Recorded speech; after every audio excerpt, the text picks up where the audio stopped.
Hello everyone, welcome to lucky education. और आज हम स्टार्ट करेंगे क्लास 11th की ज्योग्राफी। और क्लास 11th की जो ज्योग्राफी हम स्टार्ट करने वाले हैं बॉस, ये इसका पहला लेक्चर है। और इस बार हम कोशिश करेंगे पूरा लेक्चर एकदम फ्रेश दोबारा से ज्योग्राफी हम स्टार्ट करने वाले हैं। पुराने लेक्चर्स बहुत पुराने हो गए हैं। 2025-26 के लिए ये कोर्स मैं लॉन्च कर रहा हूँ। तो जो भी बच्चे नए आए हैं, सीबीएसई हो या कोई भी स्टेट बोर्ड हो, उन सभी के लिए कोर्स है।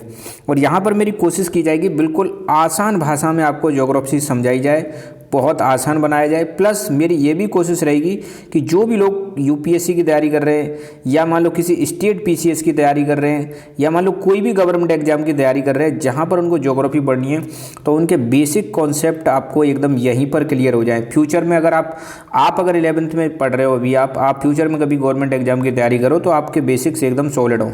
या फिर ये कोर्स उनके लिए भी बेनिफिशियल है जो लोग मतलब अभी कंपटीशन मोड में हैं, जिनको अपने टाइम पर एनसीईआरटी ढंग से समझ में नहीं आई थी, तो वो भी इस कोर्स को आसानी से पढ़ सकते हैं। बहुत मज़ा आएगा ज्योग्राफी पढ़ने में। दूसरी बात मैं ये भी बता दूं आपको स्टार्टिंग में, बिगिनिंग में, इवन यूपीएससी जैसे मतलब एग्जाम में क्लास 11th की ज्योग्राफी का बहुत ज़्यादा इंपॉर्टेंस है बॉस। क्लास 11th की ज्योग्राफी में से सीधे 4-5 क्वेश्चन हर साल आते ही आते हैं। और 11th-12th पढ़ लो, बाकी ज्योग्राफी की ज़रूरत ही नहीं पड़ती है, मोस्टली काम इसी से हो जाता है। तो we can't underestimate the class 11th geography. ठीक है, तो बिल्कुल बेसिक से शुरुआत करेंगे, सारी चीज़ें समझेंगे। और मैं कोशिश करूँगा यहीं पर आपको बहुत सारे नोट्स लिखा भी दूंगा। ठीक है, इस बार एकदम नए एक्सपीरियंस के साथ हम इसकी शुरुआत करने वाले हैं। तो आपको एक चीज़ और मैं बता दूं, बेसिक्स आपको पता होने चाहिए थोड़े से। ज्योग्राफी जब हम आज स्टार्ट कर ही रहे हैं तो एक चीज़ सुन लो। क्लास 11th में जब आप आ गए तो welcome to class 11th। Class 11th में आपको ज्योग्राफी की अगर मैं बात करूं तो हमारी ज्योग्राफी की 2 बुकें, कितनी बुकें बॉस? 2 बुकें। एक है आपकी इंडिया फिजिकल एनवायरनमेंट। पहली बुक का नाम क्या है? India physical environment. इसमें आपको इंडिया के बारे में पढ़ना है। दूसरी बुक जो है आपकी, वो है आपकी फंडामेंटल्स ऑफ फिजिकल ज्योग्राफी। तो सबसे पहले तो यार ये जानो कि हमारी ज्योग्राफी में है क्या है। तो नाउ यू अंडरस्टैंड कि क्लास 11th में जो हमारी ज्योग्राफी है उसमें हम 2 ज्योग्राफी के बारे में पढ़ेंगे। पहली ज्योग्राफी वो है जिसमें हम इंडिया के बारे में डिस्कस करेंगे। दूसरी ज्योग्राफी जो है उसमें हम वर्ल्ड के बारे में डिस्कस करेंगे। ठीक है, तो देखो मज़ा जब भी आएगा जब आपको दोनों ज्योग्राफी अच्छी तरह से आएँ। तो आज हम शुरुआत करेंगे इंडिया की ज्योग्राफी का, एक चैप्टर कर लेंगे। पैरेलली मैं कोशिश करूँगा कि fundamentals of human physical geography है ना बॉस, इसको भी हम शुरुआत कर दें। क्योंकि क्लास 12th में जब आप जाओगे तो मज़ा जब ही आएगा क्लास 11th की ज्योग्राफी आपकी अच्छी हो। क्लास 12th में आपको फिर अगेन 2 ज्योग्राफी देखने को मिलेंगी। एक है आपकी India people and economy. India people and economy पहली बुक तो ये बिल्कुल इंडिया की तरह जो आपने 10th में पढ़ी है। और दूसरी है आपकी फंडामेंटल्स ऑफ ह्यूमन ज्योग्राफी, जो आपने क्लास 10th में पढ़ी ना भाई, वही ज्योग्राफी आप क्लास 12th में पढ़ोगे।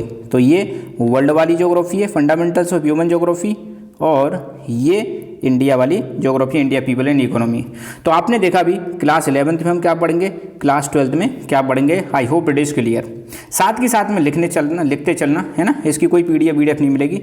यहाँ पर जो सीधा आपको मैं रिकॉर्ड करके दे रहा हूँ, लिख रहा हूँ, सीधे लिख रहा हूँ, उसके बाद ये हट भी जाएगा। ठीक है, तो यहाँ पर हमने समझा कि भाई क्लास 11th में क्या है और क्लास 12th में आप क्या पढ़ने वाले हो। ठीक है, अब पहली बुक जैसे आज ये जो वीडियो है ये हमारा है इंडिया फिजिकल एनवायरनमेंट। किताब का नाम क्या है? India physical environment. ये वाली जो बुक है ना बॉस, इनसे हम पढ़ेंगे। इसका हमारा चैप्टर नंबर 1, इसका हमारा कौन सा है? चैप्टर नंबर 1, जिसका नाम है इंडिया लोकेशन।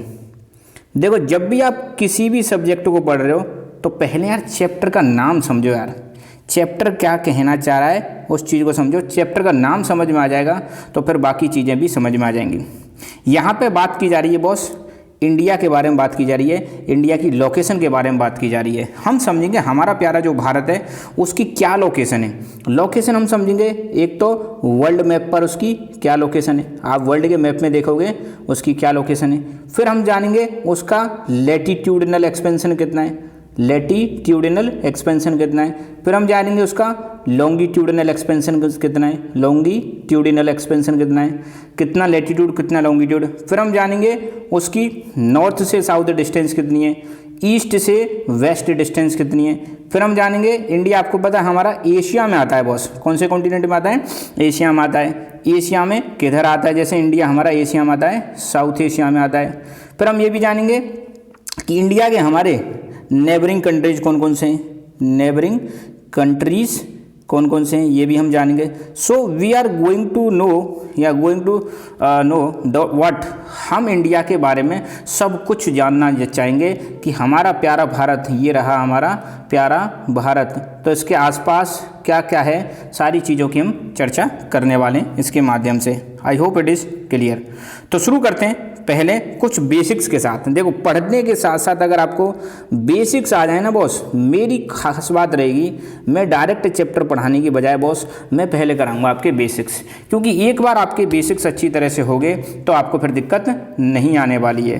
बेसिक्स के साथ हम अपनी पढ़ाई स्टार्ट करेंगे। तो ज्योग्राफी में मैं मान के चलूँगा आपको कुछ नहीं आता है, आप बिल्कुल मान के चल रहा हूँ भाई, हम वैसे आप सब कुछ जानते हैं दैट आई नो, बट फिर भी मैं मान के चल रहा हूँ आपको कुछ नहीं आता है, मैं मान के चल रहा हूँ आप बिल्कुल जीरो से। तो मैं जीरो से शुरुआत करूँगा और आपको हीरो बनाने के उसमें चलेंगे। तो पहले हम बेसिक्स में सबसे पहले हम डिस्कस करेंगे भाई, क्योंकि पूरी साल ज्योग्राफी में आपको एक शब्द बार बार आएगा दैट इज कॉन्टिनेंट।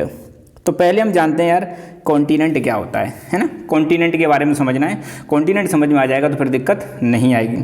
तो कॉन्टिनेंट क्या होता है, देखो एक डायग्राम बना देता हूँ, उससे थोड़ा सा ज़्यादा आसान रहेगा कॉन्टिनेंट को समझना।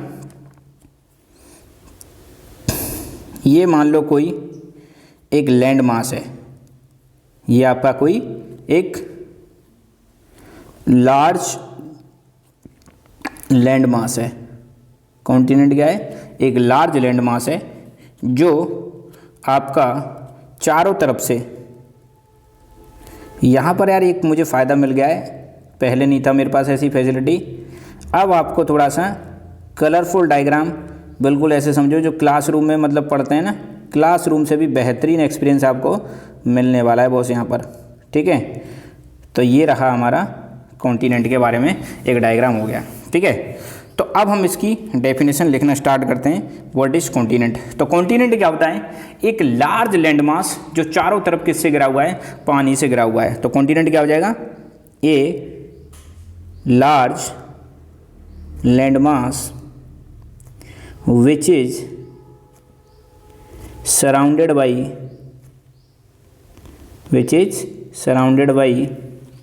Water, which is surrounded by water is known as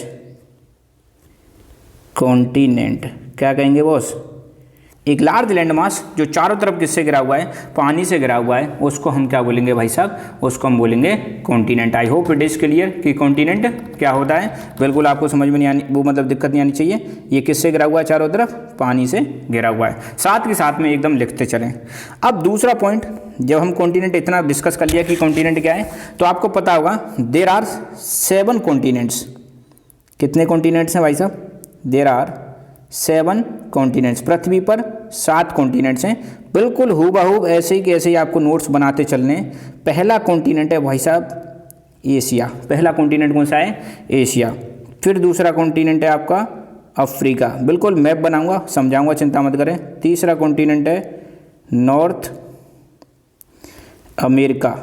चौथा कॉन्टिनेंट है साउथ अमेरिका। पांचवा कॉन्टिनेंट है आपका यूरोप। छठवां कॉन्टिनेंट है आपका बॉस ऑस्ट्रेलिया। चलो ऑस्ट्रेलिया को लास्ट में ले लेंगे। अंटार्कटिका ले लेते हैं पहले, अंटार्कटिका, और लास्ट में आ जाएगा आपका ऑस्ट्रेलिया। तो यहाँ पर हमने देखे 1 2 3 4 5 6 7, तो कितने कॉन्टिनेंट है बॉस हमारे, देर आर टोटल 7 कॉन्टिनेंट। अब इन्हीं के आगे लिख देना है एशिया जो है ना बॉस, ये है दुनिया का लार्जेस्ट कॉन्टिनेंट, और ऑस्ट्रेलिया जो है वो है आपका स्मॉलेस्ट कॉन्टिनेंट। ठीक है, तो ये रही कहानी किसकी, आपके कॉन्टिनेंट के बारे में कोई भी पूछ ले। अब देखो बेसिक अगर होगा तो पूरी साल मजे आएंगे। तो पहली चीज़ कॉन्टिनेंट, जिसको हम क्या बोलते हैं भैया, इसको हम बोलते हैं महाद्वीप बोलते हैं, महाद्वीप बोलते हैं। अब यहाँ पे एक पॉइंट आता है, यहाँ पे लिख देता हूँ मैं भाई साहब, यहाँ लिख देता हूँ, आप नीचे लिख देना कि हमारा इंडिया कहाँ पे आता है भाई।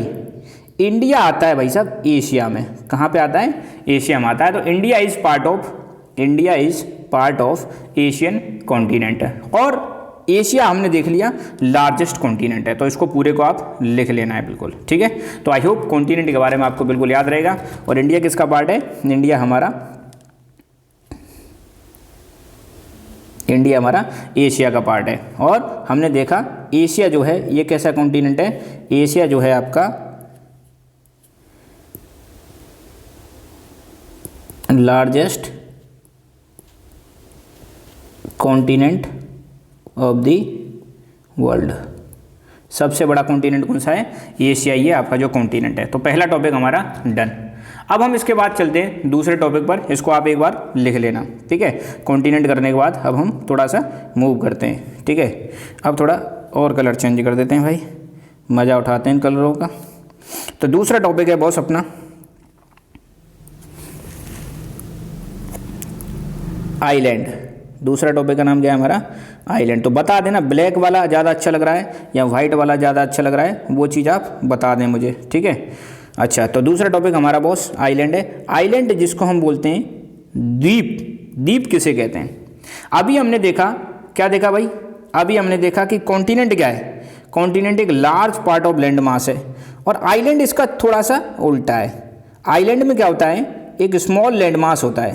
क्या होता है, एक स्मॉल लैंड मास होता है, एक स्मॉल लैंड मास होता है। और ये स्मॉल लैंड मास चारों तरफ से, स्मॉल लैंड मास चारों तरफ से किससे घिरा होगा, पानी से घिरा होगा बॉस।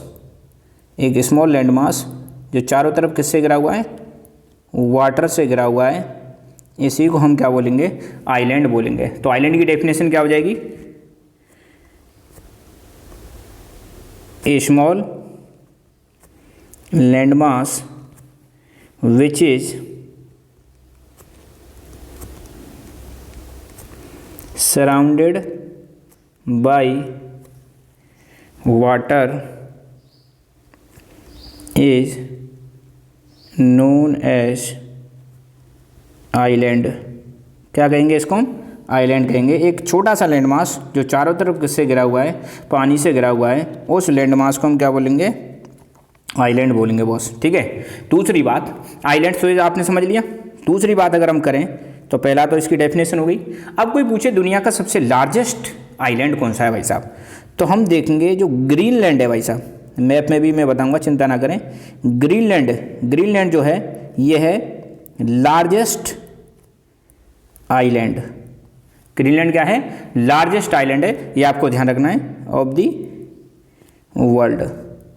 अब क्यों पढ़ा रहा हूँ भाई मैं, आइलैंड भी क्यों पढ़ा रहा हूँ, देखो आपको पता है जब हम भारत का मैप बनाते हैं तो ये हो गया हमारा एक छोटा सा भारत का प्यारा सा मैप हो गया। ठीक है, तो आप इसमें देखोगे हमारे भारत के इधर की साइड में और एक इधर की साइड में कुछ ऐसा दिखा के रखते हैं। ठीक है, क्या है भाई ये, यहाँ पर तो जो है ये है लक्षद्वीप आइलैंड, लक्षद्वीप आइलैंड। और ये क्या है, Andaman and Nicobar island, Andaman and Nicobar island. ये कौन सा है, लक्षद्वीप आइलैंड। तो आइलैंड बात समझ में आ गया। आइलैंड क्या होता है, एक छोटा सा land mass. What is island, एक छोटा सा लैंड मास है जो चारों तरफ किससे घिरा हुआ है, पानी से घिरा हुआ है। जबकि कॉन्टिनेंट हमने क्या देखा था, कॉन्टिनेंट एक लार्ज लैंड मास होता है जो चारों तरफ किससे घिरा रहता है, पानी से घिरा रहता है। ठीक है, इसको भी नोट डाउन कर लें। अब हम देखेंगे इसके बाद तीसरा टॉपिक।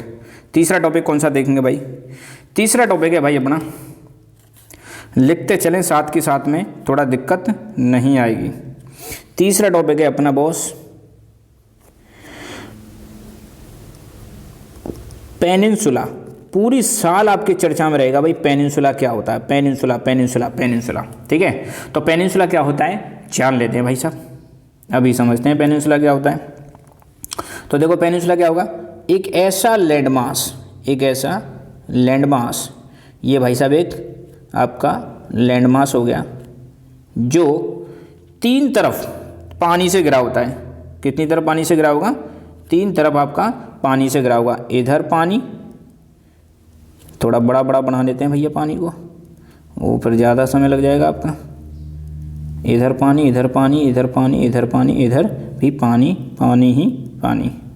तो अब इसको थोड़ा सा लिटिल छोटा कर लेते हैं भाई। तो इधर water,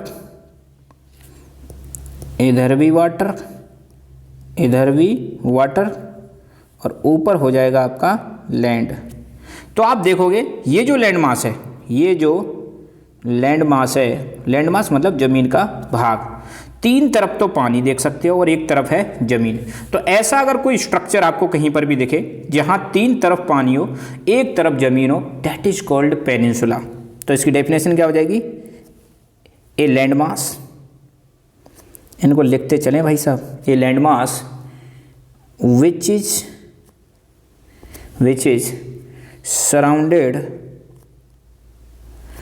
is surrounded by water from 3 sides is known as peninsula. क्या कहलाएगा, पेनिनसुला कहलाएगा। अब आप कहोगे सर एग्जाम्पल दो, बिल्कुल भैया बहुत आसान एग्जाम्पल देना।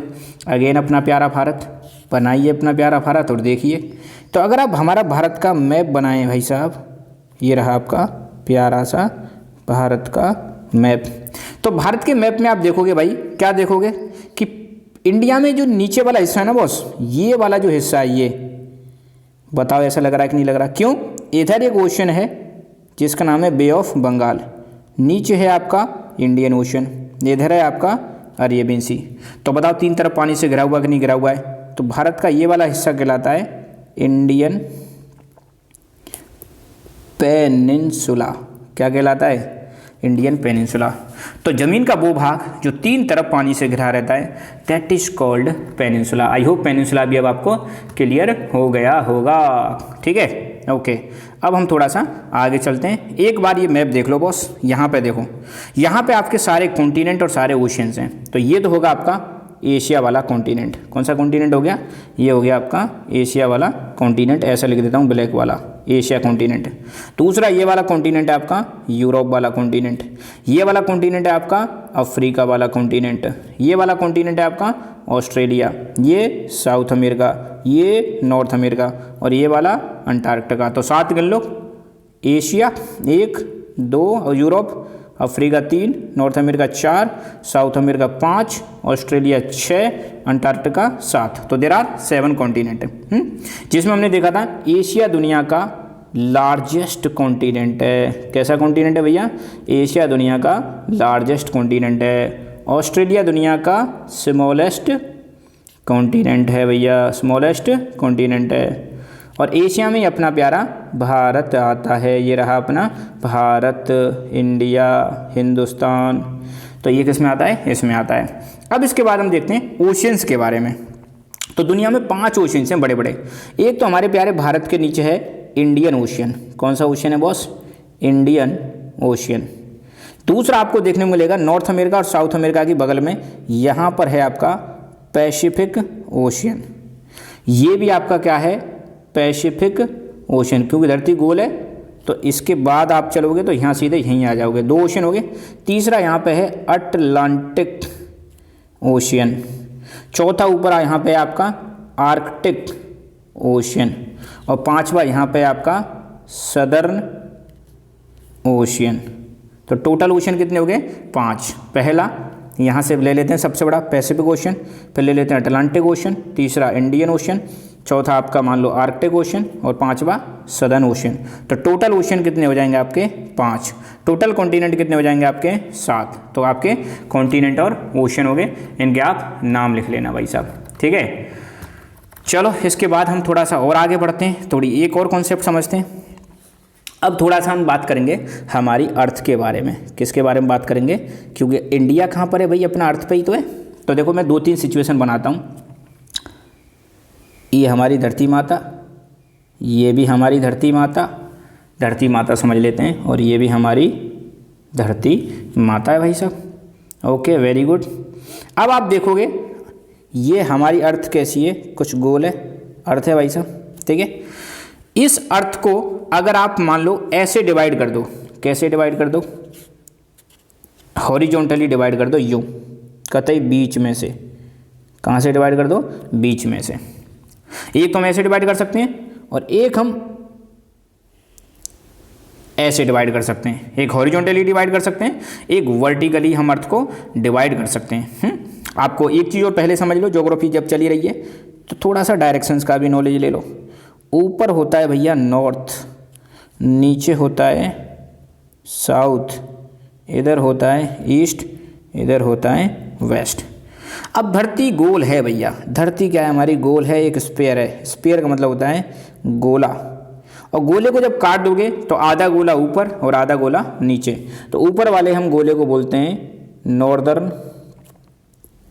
हेमिस्फीयर, नीचे वाले गोले को हम बोलेंगे सदर्न हेमिस्फीयर। ये शब्द ना पूरी साल काम आएंगे भाई साहब। आज तुमको लग रहा होगा कि सर पहला चैप्टर स्टार्ट किया नहीं है, मैं भाई ऐसे ही करता हूँ, बेसिक के साथ ही बढ़ाता हूँ, क्योंकि एक बार बेसिक आपके क्लियर हो गए तो आपको दिक्कत नहीं आएगी और वो आपको मज़ा अपने आप ही आने लग जाएगा। ये 0 डिग्री वाली लाइन है। तो जब अर्थ को हम ऐसे काटते हैं, मतलब इस तरीके से काटते हैं, हॉरिजॉन्टली ऐसे कट कर देते हैं, तो ये 2 भागों में 2 हेमिस्फीयर में डिवाइड हो जाती है। पहला ऊपर वाला जो हेमिस्फीयर है उसको हम क्या बोलेंगे, नॉर्दर्न हेमिस्फीयर। नीचे वाले को हम बोलेंगे सदर्न हेमिस्फीयर। हेमिस्फीयर मतलब गोला, आधा गोला, अर्धगोला है ना। अर्धगोला कैसा दिखेगा, तो गोले को जब काटोगे तो कुछ इस तरीके से दिखाई देगा। जैसे नींबू देखा है ना आपने, नींबू को ऐसे काट दो तो ऐसा दिखाई देता है। तो नींबू क्या कहलाएगा, ये वैसा एक हेमिस्फीयर कहलाएगा। क्या कहलाएगा, आप कह सकते हो काइंड ऑफ हेमिस्फीयर है। तो ये ऊपर वाला हेमिस्फीयर। अब जब ऐसे काटोगे ऊपर से वर्टिकली, अगर अर्थ को आप कट करने की कोशिश करोगे तो यहाँ पर आपको 2 हेमिस्फीयर दिखाई देंगे, क्योंकि ऊपर तो ये तो हम नॉर्थ था, नीचे साउथ था, इसलिए नॉर्दर्न हेमिस्फीयर, ये सदर्न हेमिस्फीयर। जब ऐसे काटोगे इधर ईस्ट है और इधर वेस्ट है, तो इधर वाला हेमिस्फीयर कहलाएगा ईस्टर्न हेमिस्फीयर और इधर वाला क्या कहलाएगा, वेस्टर्न हेमिस्फीयर। तो यहाँ पर आपने समझा स्फीयर्स के बारे में। नॉर्दर्न हेमिस्फीयर क्या है, जब हम, और ये नॉर्दर्न हेमिस्फीयर सदर्न हेमिस्फीयर में कौन डिवाइड करता है, इसको डिवाइड करती है एक लाइन जिसका नाम है इक्वेटर। और ईस्टर्न हेमिस्फीयर और वेस्टर्न हेमिस्फीयर में कौन डिवाइड करता है, ये भी एक 0 डिग्री वाली लाइन है। इस लाइन को हम बोलते हैं ग्रीनविच लाइन। क्या बोलते हैं बॉस, ग्रीनविच लाइन बोलते हैं। ये भी आपको ध्यान रखना है, कौन कौन सी लाइन कैसे कैसे कट करती हैं। तो कोई पूछे इक्वेटर क्या करती है, अर्थ को 2 भागों में डिवाइड करती है, नॉर्दर्न हेमिस्फीयर और सदर्न हेमिस्फीयर। ग्रीनविच लाइन अर्थ को 2 भागों में कनेक्ट डिवाइड करती है, eastern hemisphere and western hemisphere. अब यार आप सोचो हमारा देश कहाँ पे आता होगा, बताओ। अगर कोशिश करें कि हमारा प्यारा भारत कहाँ पे आता होगा, तो ये हो गया इक्वेटर 0 डिग्री। तो भारत भाई इस जगह पे आता है, कौन सी जगह पे आता है,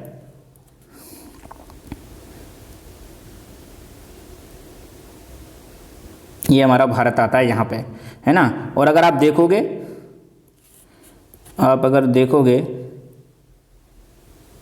तो ऐसे, तो अर्थ जो हमारा इंडिया जो है भाई साहब, ये नॉर्दर्न हेमिस्फीयर में भी आता है, और ये जो है ईस्टर्न हेमिस्फीयर में भी आता है।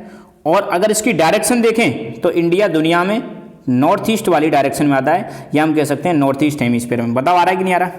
इंडिया ऊपर वाले हेमिस्फीयर में भी है, ऊपर ईस्टर्न हेमिस्फीयर में भी है, और डायरेक्शन देखें तो नॉर्थ ईस्ट हेमिस्फीयर में भी है। तो इसको आप नोट डाउन कर लेना भाई साहब, आपको बिल्कुल ये क्लियर हो गया होगा, मान के चलता हूँ मैं, बिल्कुल अच्छी तरह से ढंग से क्लियर हो गया होगा, ठीक है। इसके बाद अब थोड़ा सा और आगे समझने की कोशिश करेंगे। अभी सिर्फ बेसिक चल रहे हैं ना, तो मैं अभी कुछ नहीं कह सकता। तो यहाँ पे हमने क्या देखा, इंडिया नॉर्दर्न हेमिस्फीयर में भी आता है। इंडिया कहाँ आता है, इंडिया नॉर्दर्न हेमिस्फीयर में भी आता है, आप लिख सकते हो नॉर्दर्न हेमिस्फीयर का भी पार्ट है। इंडिया जो है आपका ईस्टर्न हेमिस्फीयर का भी पार्ट है, ईस्टर्न हेमिस्फीयर का भी पार्ट है, तो मतलब दोनों। और यहाँ हम कह सकते हैं इंडिया जो है नॉर्थ ईस्ट साइड में आता है। कौन से साइड में आता है? अगर वर्ल्ड में आप देखोगे, वर्ल्ड के मैप पे, तो आप नॉर्थ ईस्ट में पाओगे हमारे प्यारे भारत को। ये आप बिल्कुल समझ गए होंगे, ठीक है। तो ओके बच्चों, अभी लगभग 25 मिनट का वीडियो हो चुका है, ज़्यादा वीडियो हो जाएगा, तो आज इसको हम पार्ट 1 में यहीं रहने देते हैं। पार्ट 1 में हमने देखा कॉन्टिनेंट के बारे में, देखा, रिवाइज कर लेते हैं। कॉन्टिनेंट क्या होता है? एक लार्ज लैंड मास जो चारों तरफ पानी से घिरा हुआ होता है, उसको हम कॉन्टिनेंट बोलते हैं। और हमने देखा दुनिया में भाई साहब 7 कॉन्टिनेंट हैं।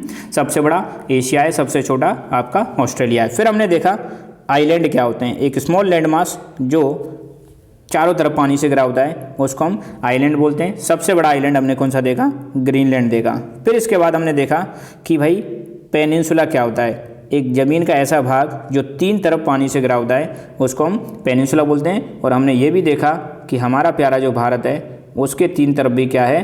पानी पानी है ना। यहाँ पे जैसे मैंने बताया था बे ऑफ बंगाल है, यहाँ पे आपका अरेबियन सी है, नीचे इंडियन ओशन है। तो आप कह सकते हो इंडिया का जो नीचे वाला हिस्सा है ये भी क्या है? एक पेनिनसुला है, ठीक है। फिर चौथे नंबर पे हमने थोड़ा हेमिस्फीयर्स की बात करी है। किसकी बात करी है?